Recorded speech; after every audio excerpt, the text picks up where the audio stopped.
Dito may mga rooms sila.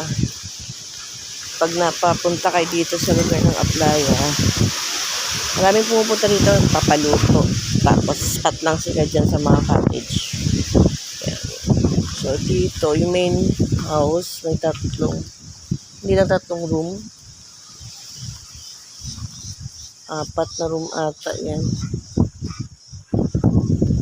Tapos ayan pa yung dalawa.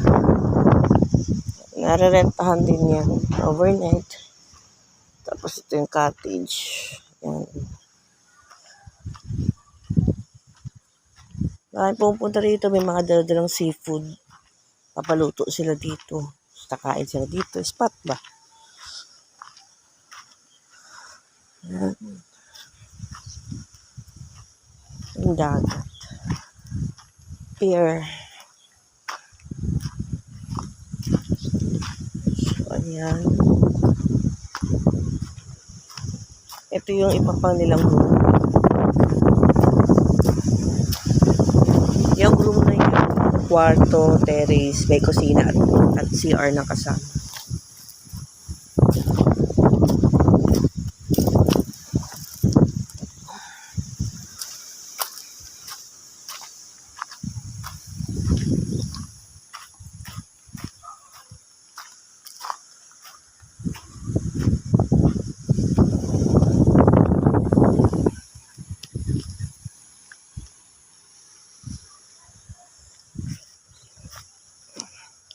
Ang solid dito kasi marirelax ka lang talaga.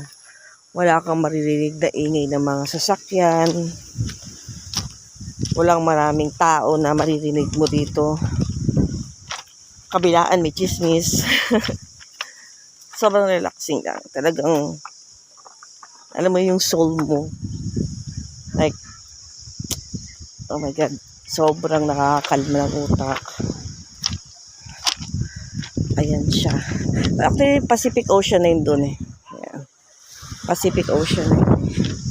Yung last time na nagpunta ako dito, so napunta kami doon sa pinakadulo. Dulo yung Pacific View Deck.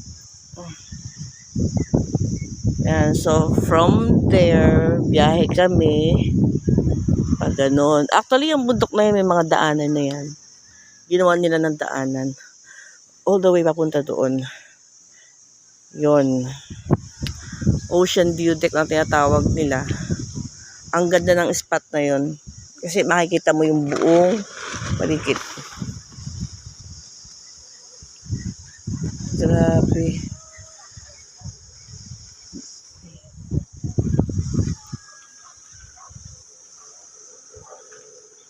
Mamaya try kong kausapin si Kuyang Guard para makapasok sa loob dyan. Kasi last time nakapasok kami dyan sa loob. So, nagkaroon ako ng picture dyan.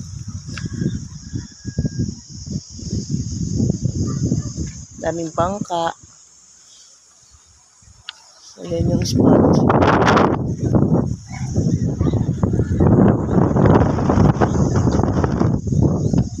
Ang sarap pa yung huli ng mga ibon.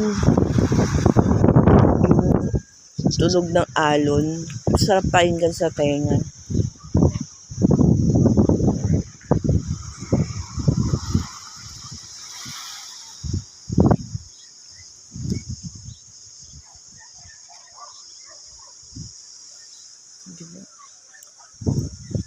Good morning, good morning.